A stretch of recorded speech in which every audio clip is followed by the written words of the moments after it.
भारतीय पत्रकार सेवा संस्थान का पत्रकार स्नेह मिलन एवं बुजुर्ग पत्रकार सम्मान समारोह आयोजित। धौलपुर की प्रमुख खबर।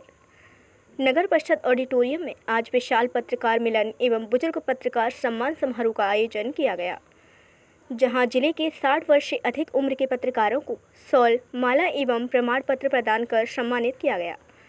कार्यक्रम में मुख्य अतिथि श्री हरिओम दास जी महाराज, भूमिया सरकार मेहगांव भिंड, जिला कलेक्टर श्रीनिधि वीटी, पूर्व विधायक गिरिराज सिंह मलिंगा, विशिष्ट पद्धति नगर परिषद सभापति खुशबू सिंह, श्रीमती नीरजा शर्मा, डॉक्टर शिवचरण कुशवाहा, पूर्व प्रधान मोनू जादौन, विवेक बोहरा, भाजपा अध्यक्ष सत्येंद्र पारासर, निशांत चौधरी एवं पीसी बोहरा उपस्थित रहे। कार्यक्रम की अध्यक्षता बीजेएसएस पत्रकार संगठन के प्रदेश अध्यक्ष बाबूलाल भारती ने की। कार्यक्रम में सभी वक्ताओं ने बीजेएसएस पत्रकार संघ द्वारा किए जा रहे कार्यों की प्रशंसा करते हुए वर्तमान परिप्रेक्ष्य में पत्रकारों की समस्याओं को लेकर अपने विचार व्यक्त किए। कार्यक्रम में बीजेएसएस संगठन के पदाधिकारी ने मंचासीन अतिथियों का स्वागत किया। कार्यक्रम के प्रारंभ में स्कूली बच्चियों द्वारा सरस्वती वंदना एवं स्वागत गान प्रस्तुत किया गया। भारतीय पत्रकार सेवा संस्थान के प्रदेश महासचिव गोपेश राज पचौरी ने संगठन की रूपरेखा एवं विचारधारा से अवगत कराया। पत्रकार सम्मेलन में जयपुर, करौली, हिंडौन, भरतपुर एवं धौलपुर आदि स्थानों से अनेक पत्रकार सम्मिलित हुए। अंत में बीजेएसएस धौलपुर जिला अध्यक्ष अनुराग मुदगल ने उपस्थित अतिथियों का आभार एवं धन्यवाद ज्ञापित किया। कार्यक्रम का संचालन पत्रकार दुर्गा शरण दुबे ने किया। कार्यक्रम के समापन पर समस्त अतिथियों एवं पत्रकारों को स्मृति चिन्ह देकर सम्मानित किया गया। सुरुचि भोज के साथ कार्यक्रम का समापन हुआ।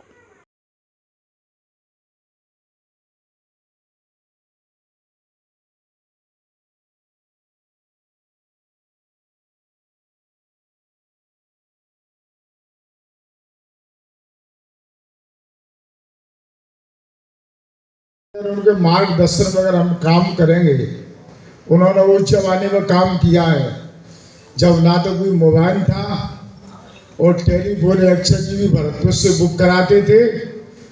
एक बार बुक करा दी कॉल, एक दिन में बात हो गई, 2 दिन में हो रही, 3 दिन में हो रही, 8 दिन तक फोनों से बात नहीं हो पाती। उस पीरियड में इन लोगों ने काम किया है, तो आप समझ लो कि कौन सी परिस्थितियों में इन्होंने काम किया है, कैसे इन्होंने अपने पत्रकारिता चलाई थी और उसको भी जिन्होंने बहुत अच्छे तरीके से चलाया और जिंदा रखा। आज का पीरियड हमारे पास सुविधा है, एक मोबाइल देखना ही हम पत्रकार का काम कर लेते हैं। उस पीरियड में हमारे पास कुछ भी नहीं था। जब हमारे बुजुर्ग लोगों ने इन्होंने अपना बहुत अच्छे तरीके से कार्य किया है, तो मुझे उम्मीद है कि मैं आप लोगों से यही निवेदन करता हूँ कि आप भी थोड़ा इसी तरीके से काम करें और थोड़ा अपने मान सम्मान का भी ध्यान रखें। पत्रकारों का पहले बहुत बड़ा सम्मान था, आप लोगों को पता नहीं होगा, हम लोगों को पता है। और जो लोग अगर थाने में जाते या एडीएम की ऑफिस में जाते या तहसील की ऑफिस में जाते या कलेक्टर के पास या एसपी के पास जाते, तो इनका सम्मान होता। जो जेल का रोजाना जाएगा नहीं, अपन खड़े रहे और अपन जाएगा नहीं, कोई छोटी छोटी चीजों के काजे उनसे हम डिमांड करें, तो उससे हमारा सम्मान कम होता है। आदमी कौन जीता है? सम्मान के लिए जीता है, इज्जत के लिए जीता है। पैसा किसी के पास कितना भी हो, आज अंबानी जी कितने बड़े पैसे वाले हैं, पर उनका रतन टाटा की बराबर सम्मान नहीं है। जो आज रतन टाटा जी को सम्मान मिला है, एक भी व्यक्ति उनकी बुराई नहीं करता हमारे पूरे देश के अंदर। एक उनको देख लो, अंबानी और अडानी को देख लो, उनकी लोग बुराई करते आपको मिल जाएंगे। तो अगर हम पैसा भी कमा रहे हैं, हमें घर परिवार में जरूरत है पैसे की, पर वो एक सम्मान के करें और अपने एक इज्जत से कमावे। 2 पैसे कम कमा ले वो कोई बात नहीं है, पर सम्मान से कमावे, इज्जत से कमावे। जो हमारे पत्रकार हमने देखे कि पहले बाड़ी में या धौलपुर में भी कहीं भी ऑफिस में जाते, कलेक्टर की ऑफिस में जाते, तो अगर जो किसी बात को कहते तो लोग, चाहे कौन सा भी बड़ा अधिकारी, कलेक्टर हो या एसपी हो या हमारे लोगन थाने के डीएसपी है, डीएम, सभी इनके कहने से काम करते, लोग इनका सम्मान करते हैं। तो उसी तरीके से आप अपने सम्मान को बरकरार रखें, छोटी छोटी चीज़ों पर आप ध्यान नहीं दें, और अगर आप छोटी चीज़ों पर ध्यान देंगे तो लोग अपना छोटा खुद समझेंगे। अगर हम अपनी सोच बड़ी रखेंगे, समझ रहे हैं। और हम सोचना हमारी वो अगर हम बड़ी रखेंगे तो जब भी हम जाके नहीं बड़े बनेंगे। अगर हमारी सोच ही छोटी होगी तो हम खुद ही सोचे छोटे रह जाएंगे। तो मेरा तो आपसे यही निवेदन है कि बड़ा दिल करके नहीं, बड़ा आप काम करें, बड़े तरीके से काम करें। आपने स्वागत किया, सम्मान किया, इसके लिए धन्यवाद। राम राम साहब। और ये हमारे समाज में अच्छाई बुराई हर चीज को दर्शाते हैं। समाज में निर्भीकता से, स्वतंत्रता से, साहस के साथ अपनी बात रखने के लिए भी मीडिया का बहुत बड़ा योगदान है। पहले तो समाचार पत्र हुआ करते थे, इलेक्ट्रॉनिक मीडिया हुआ करता था, प्रिंट मीडिया, अब सोशल मीडिया का भी बहुत बड़ा योगदान हो गया है इसमें। और ये हमारे मीडिया बंधु समय समय पर हर किसी को आईना भी दिखाते रहते हैं और सबको आईना दिखाने के साथ साथ भ्रष्टाचार को भी उजागर करते हैं, जो कि समाज में बहुत ज़रूरी है। समाज को आगे बढ़ाने के लिए आप सभी मीडिया बंधुओं का बहुत बहुत धन्यवाद। मैं आपसे ये कहना चाहती हूँ कि आप लोगों को एक ये सजेशन आप लोगों के लिए देना चाहती हूँ कि आप लोग बिना किसी भेदभाव के बिल्कुल अच्छी तरीके से अपना काम करते रहिए और इसी तरह समाज में अपना योगदान देते रहिए, जिससे कि समाज आगे बढ़ता रहे। धन्यवाद। सभी जानते हैं कि आज का युग, आज का ज़माना यही है कि जो दिखता है वही बिकता है और दिखाने का सबसे बड़ा जो काम है वो मीडिया के द्वारा ही होता है। मीडिया ही करती है, किसी को भी ऊपर और किसी को भी नीचे। मैं तो हमेशा मीडिया को बिना वर्दी वाली पुलिस बोलती हूँ, जिसकी वर्दी नहीं होती लेकिन जिसका डर सबको होता है कि अच्छे लोगों को तो नहीं, पर जो कुछ गलत काम करते हैं उनको सबसे ज्यादा डर होता है कि भाई हमारी खबर किस तरह कहाँ कब छपकर आ जाए। तो आप सब बहुत अच्छा काम करते हैं, अपना अच्छा योगदान देते हैं, लेकिन एक छोटा सा सुझाव मैं भी देना चाहूंगी कि आप लोगों की जो खबरें होती हैं वो लोगों की सोच बदलने का काम करती हैं। तो एक छोटा सा उदाहरण मैं यही देना चाहूंगी कि जब महाभारत के युद्ध में पांडवों की जीत जब ही हुई थी क्योंकि उनका मार्गदर्शन श्री कृष्ण कर रहे थे, और कौरवों की हार इसीलिए हुई थी क्योंकि उनका मार्गदर्शन शकुनी कर रहा था।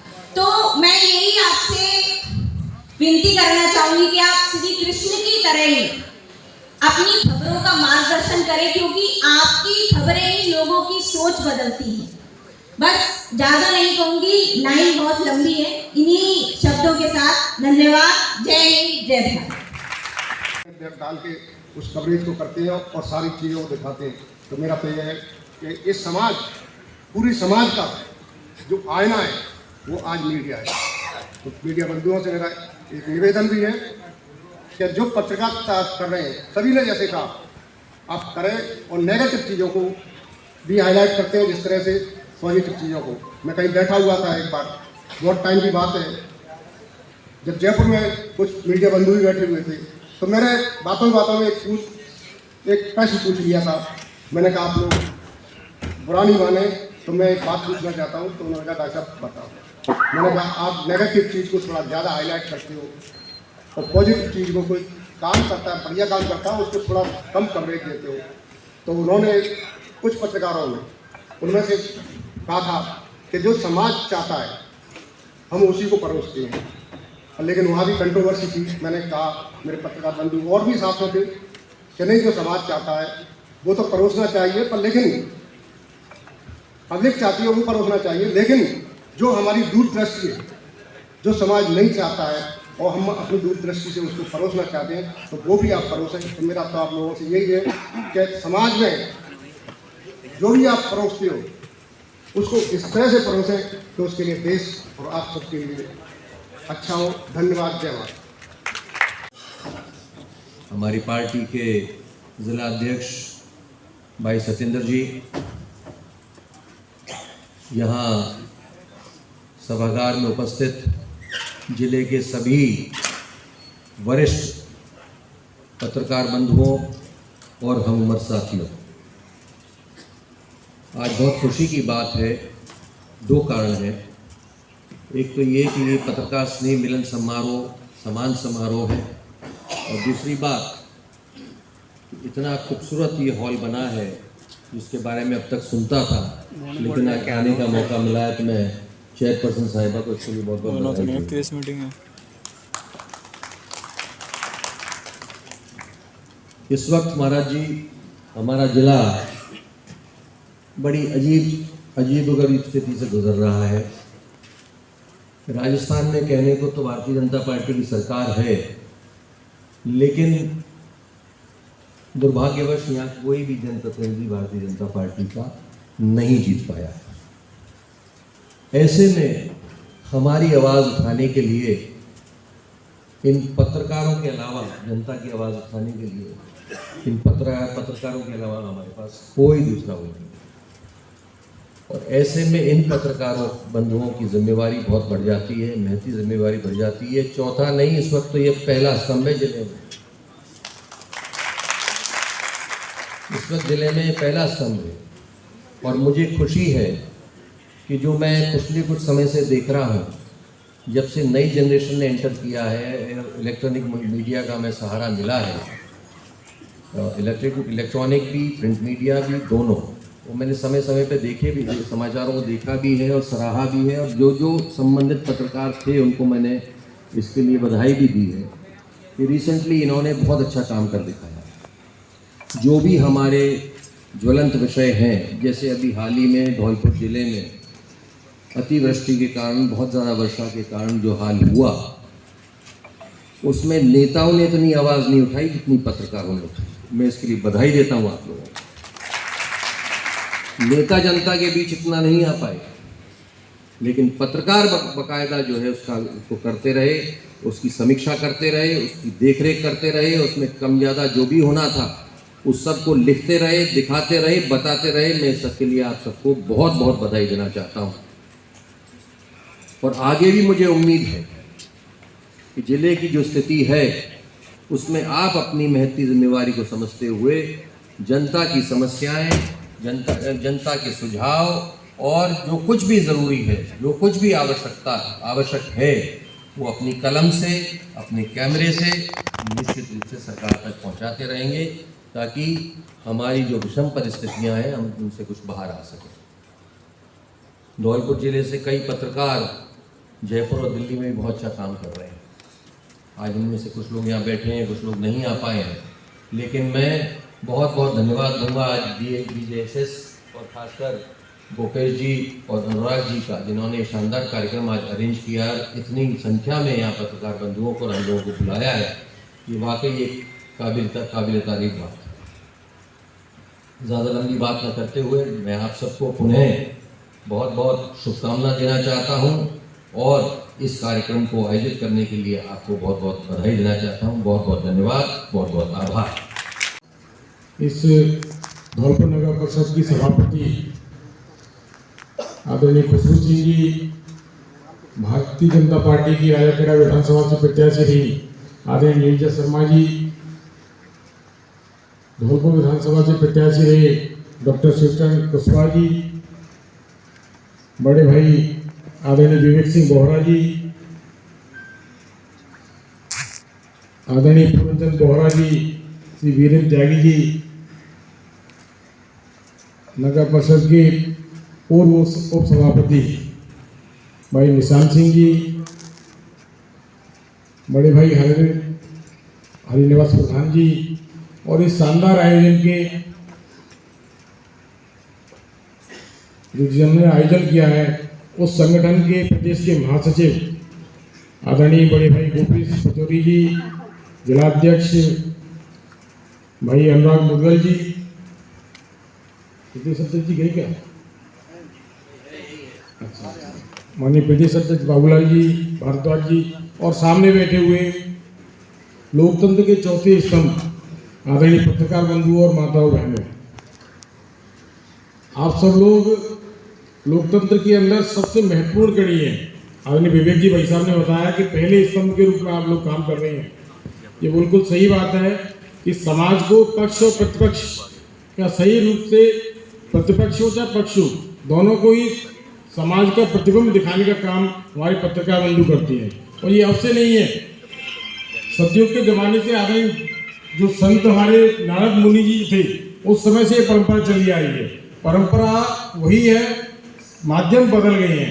पहले प्रिंट मीडिया हुआ करता था, प्रिंट मीडिया के बाद में इलेक्ट्रॉनिक मीडिया आया, और सोशल मीडिया की बहुत महत्वपूर्ण भूमिका हो गई है।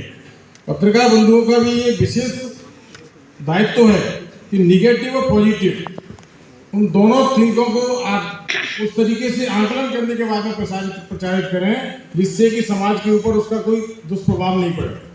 आप सब लोग बहुत अच्छे से अपना कार्य कर रहे हैं। आप सबने अतिवृष्टि का समय जो आया उस समय पर जल भराव की समस्या को नगर परिषद में खूब अच्छी तरीके से उठाया। जिले के अंदर हर एक स्थिति को आप समाज के सामने लाते हो, अधिकारियों के सामने लाते हो, हम जो लोग बैठे हुए हैं उन सबके सामने लेके आते हो। समय समय पर उसके ऊपर हम सब लोग कार्रवाई भी करते हैं। आप लोग बधाई के पात्र हैं इस मामले में, लेकिन नेगेटिव को छोड़ करके अगर पॉजिटिव सोच के साथ में भी उसका सुझाव भी साथ में दें कि किस तरीके से समस्याओं का हल हो सकता है, उसके लिए भी आप लोग कार्य करें। आप सब लोगों ने बुला करके जो मान सम्मान दिया है उसके लिए बहुत बहुत धन्यवाद। आप सबको पुनः एक बार बधाई, BJSS के समस्त बंधुओं को बधाई जिन्होंने ये शानदार आयोजन किया है। बहुत बहुत धन्यवाद। जय हिंद, जय भारत। उनकी समस्याओं के लिए राज्य सरकार के समक्ष समय समय पे हम विषय उठाते हैं, चाहे वह डिजिटलीकरण का मामला हो, चाहे वो वर्गीकरण का मामला हो, चाहे वो पत्रकारों के आवास से जुड़ी समस्या हो या पत्रकारों के स्वास्थ्य से जुड़ी समस्या हो, और अन्य भी जो भी वरिष्ठ पत्रकारगण जिनके भी जानकारी में आप चाहते हैं किसी भी प्रकार का सुझाव तो राजस्थान की सरकार समक्ष रखा जाए, तो हमारे यहाँ के जो प्रदेश के महामंत्री हैं, हमारे संयोजक हैं भूपेश पचौरी जी के माध्यम से आप अपनी बात उन तक पहुँचाएं, तो ताकि आपकी बात को हम राज्य सरकार तक पहुँचा सकें। आज के इस शानदार आयोजन के लिए मैं पूरी टीम है जो मुदगल जी की और पचौरी जी की, उनका सभी का मैं हृदय से आभार व्यक्त करता हूँ। आए हुए सभी अतिथिगण और ये जो आज का जो सभागार जिसमें कार्यक्रम हो रहा है उसके लिए भी मैं चेयरमैन साहिबा का भी बहुत आभार व्यक्त करता हूँ। इतना सुंदर मैंने तो पहली बार देखा, धौलपुर में इतना सुंदर जयपुर में भी नहीं है, इस प्रकार का सभागार जयपुर में नहीं है, आपने ये बनाया, इसके लिए भी मैं आप सभी का चेयरमैन साहब का आभार और सभी नेतागणों का जो भाजपा के पदाधिकारी हैं, पूर्व विधायक जी हैं महाराज श्री, और पत्रकार साथियों से पुनः मेरी निवेदन है कि अपने इस पत्रकार संगठन के माध्यम से आप जो भी मांग उठाना चाहते हैं, जो भी विषय राज्य सरकार के समक्ष रखना चाहते हैं, पचौरी जी से संपर्क कीजिए और आपकी बात को हम राजस्थान सरकार तक पहुंचाएंगे। जैसे पत्रकारों के पेंशन का भी मामला है, समाचार पत्र के ऑफिस के लिए भी जगह का मामला है, उनकी प्रेस के लिए भी जगह आवंटन का मामला है, चाहे नगर पालिका स्तर पे पत्रकारों का आवास से जुड़ी समस्या के लिए भी राज्य सरकार ने जिक्र कर रखा है। किसी भी प्रकार की आपकी कोई भी समस्या है, आप पचौरी जी के माध्यम से हमें जयपुर तक भेजें ताकि हम आपकी समस्याओं को लड़ सकें और आपकी समस्याओं को राज्य सरकार के सामने रख सकें। आपने इस कार्यक्रम में आमंत्रित किया, उसके लिए मैं संयोजक महोदय का, जिलाध्यक्ष महोदय का और उनकी पूरी टीम का हृदय से आभार व्यक्त करता हूँ। नमस्कार। और जो सभागार में उपस्थित पत्रकार हैं, बड़ी दूर दूर से आए हैं, जयपुर, करौली, भरतपुर, सभी का यहाँ सम्मान है और बहुत बहुत आभार, आपने समय निकाला। दोस्तों, मुझे पत्रकारिता का कार्य करते हुए लगभग 40 वर्ष हो चुके हैं। आज भी चल रहा है। ये पत्रकारिता एक नशा होता है जो कभी जाता नहीं है, न कभी छूटता है। ये सारा कार्य करते हुए लगभग 10 वर्ष जब हो गए, उस समय तक हमें पता नहीं था कि पत्रकारों को सरकार से भी कोई लाभ मिलता है। हमारे वरिष्ठ पत्रकार बंधु 2-3 थे, लेकिन कभी किसी ने हमको नहीं बताया। जयपुर में भी संपर्क थे। जब हमें ये सब पता चला तो मुझे लगा कि एक संगठन के स्तर पर हमें कार्य करना चाहिए, जो नए पत्रकार आ रहे हैं उनको सारी योजनाओं से जोड़ने के लिए। लगभग 2010 में ये धौलपुर जिले में पत्रकार संगठन का कार्य शुरू किया था। शुरू में लोग कहते कि साहब ये पत्रकार एक हो ही नहीं सकते, पत्रकारों को तो बड़ा कठिन कार्य है एकत्र करना। लेकिन मुझे इस बात का गर्व है, छोटे बड़े भाइयों ने बात को माना, समझा और संगठन के महत्व को जाना। हम और आप सब जानते हैं, संघे शक्ति कलयुगी। कलयुग में संगठन में ही शक्ति है, ये सभी लोग जानते हैं। उस तरीके से अपन पहला पत्रकार सम्मेलन वर्ष 2019 में किया और उसके बाद प्रतिवर्ष हम लोग ये सम्मेलन कर रहे हैं। पत्रकारों की व्यक्तिगत सामाजिक जैसी भी कोई समस्या है, एक भाई की तरह से बैठ के हम लोग चर्चा करते हैं। हर महीने मीटिंग होती है। अब मैं आपको बताना चाहूँगा कि हमारा संगठन कुछ प्रमुख मांगे हैं जिन्हें लेकर हम चल रहे हैं। बहुत शॉर्ट में करूँगा, ज़्यादा नहीं करूँगा, अतिथि परेशान हो रहे हैं। अपनी सबसे प्रमुख मांग जो रही है, राजस्थान में पत्रकार सुरक्षा कानून लागू करने की, क्योंकि कहीं रेत माफिया, खनन माफिया, शराब माफिया वगैरह वगैरह, कभी कोई खबर निकाल दी तो घर पर पहुंच जाते हैं, लोगों के आतंकित करते हैं। हमारे यहाँ कई बार बड़ी गंभीर मारपीट भी हो गई है पत्रकारों के साथ। इस मांग को हम शुरू से ही उठाते आ रहे हैं, बराबर ज्ञापन दे रहे हैं, लेकिन चाहे कांग्रेस सरकार रही हो, अभी तो खैर बीजेपी शुरुआत हुई है यहाँ अभी, लेकिन किसी ने कोई ध्यान नहीं दिया। हम आप पत्रकारों को जानकारी के लिए बता दें, 5 सूत्री कार्यक्रम लेके चल रहे हैं हम। हमारे धौलपुर में एक पत्रकार बंधु, ज्यादा उम्र नहीं थी, 45-50 के आसपास रहे होंगे, उनका निधन हो गया। उन्हें सरकार से कहीं कोई मदद की कोई ऐसी व्यवस्था थी नहीं कि हम उनके लिए कुछ कर पाते, लेकिन संगठन ने इस पीड़ा को उठाया। संगठन के सदस्य भी थे और जो नहीं भी थे, उन सब ने मिलकर एक अच्छी खासी रकम हम उसकी पत्नी को दे के आए। तो ये परिस्थिति कभी भी किसी के साथ भी, पत्रकार के साथ आ सकती है। तो उसके लिए हमारी सरकार से मांग है कि आकस्मिक ऐसा फंड बनाया जाए जिसमें सरकार पैसा जमा करे और जिस पत्रकार के नाम से वो खाता खुल रहा है तो वो पत्रकार जमा करे। तो आफ्टर रिटायरमेंट यानी 60 साल के बाद उसको एक मुश्त रकम या आकस्मिक कोई घटना हो जाए तो उसके परिवार को मिले ये। और दूसरी बातें हैं, तीसरे नंबर पे ये है कि सरकार ने जो भी सरकारी योजनाएं हैं उसका लाभ केवल अधिस्वीकृत पत्रकारों को ही मिलता है। अब अधिस्वीकृत पत्रकार बनने के लिए इतने जटिल नियम डाल दिए हैं। कई नियमों में अब कोई पत्रकार 10 साल से 15 साल से पत्रकारिता अपना अखबार चला रहा है, उसके बावजूद उसको किसी दैनिक अखबार से अपना एक्सपीरियंस सर्टिफिकेट देना पड़ेगा।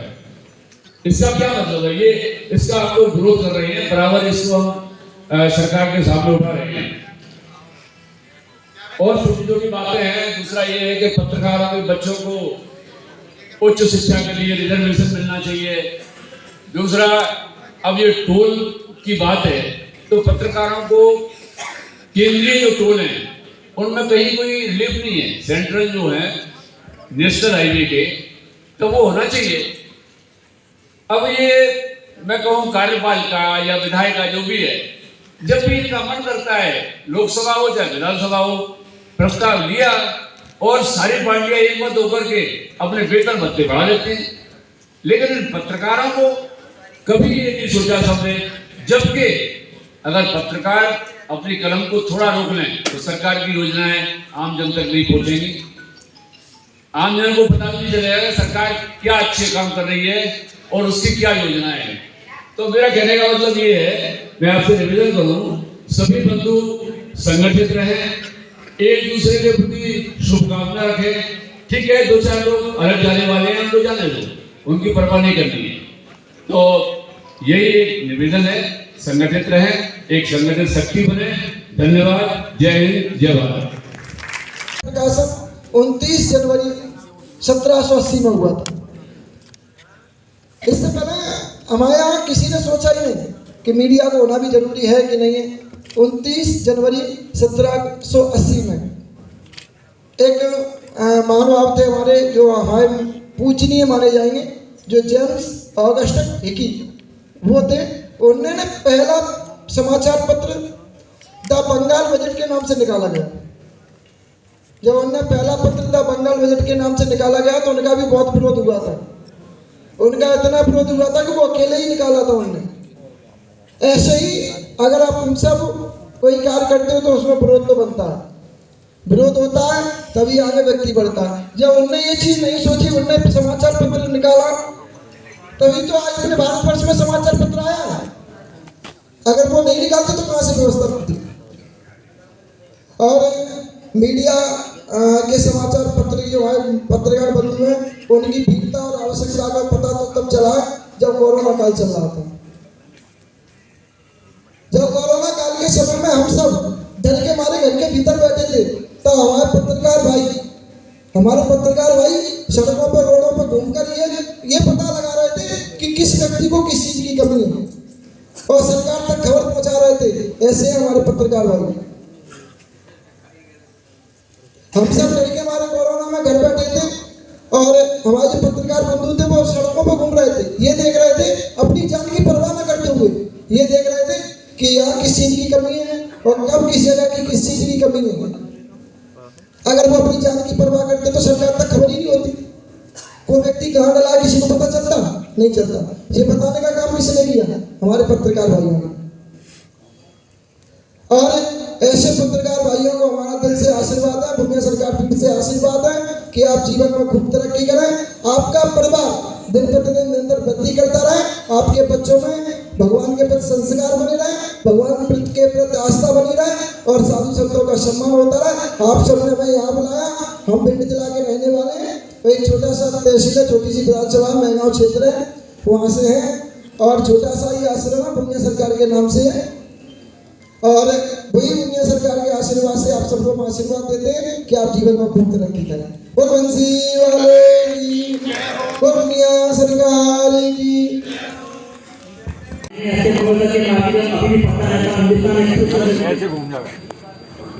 जितने भी कैमरामैन और अपने पत्रकार हैं सबसे पीछे जो पत्रकार बंधु बैठे हैं उनको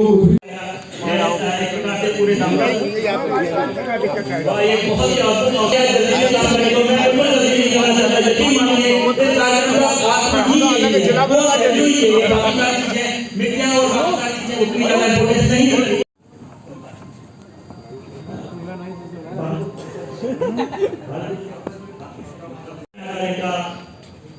सम्मान किया जाए से धौलपुर राजस्थान जहाँ पर सम्मान, प्रेम, बलिदान, त्याग और तमाम चीजों से लोगों को कह रहे हैं। मंच पर तैयार रहिएगा, आप आइएगा और माल्यार्पण करने के बाद से उनका अभिवादन और स्वागत कीजिएगा। ये 3-4 बोर्ड निकाल दिए तो हीरो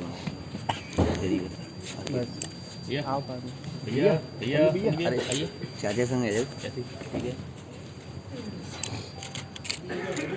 तो हमारी वीडियो पसंद आई हो तो लाइक, कमेंट व शेयर करें और ऐसे ही वीडियोस को देखने के लिए आप हमारे YouTube चैनल BBN भव्य वसुंधरा न्यूज को सब्सक्राइब कर बेल आइकन को प्रेस करें।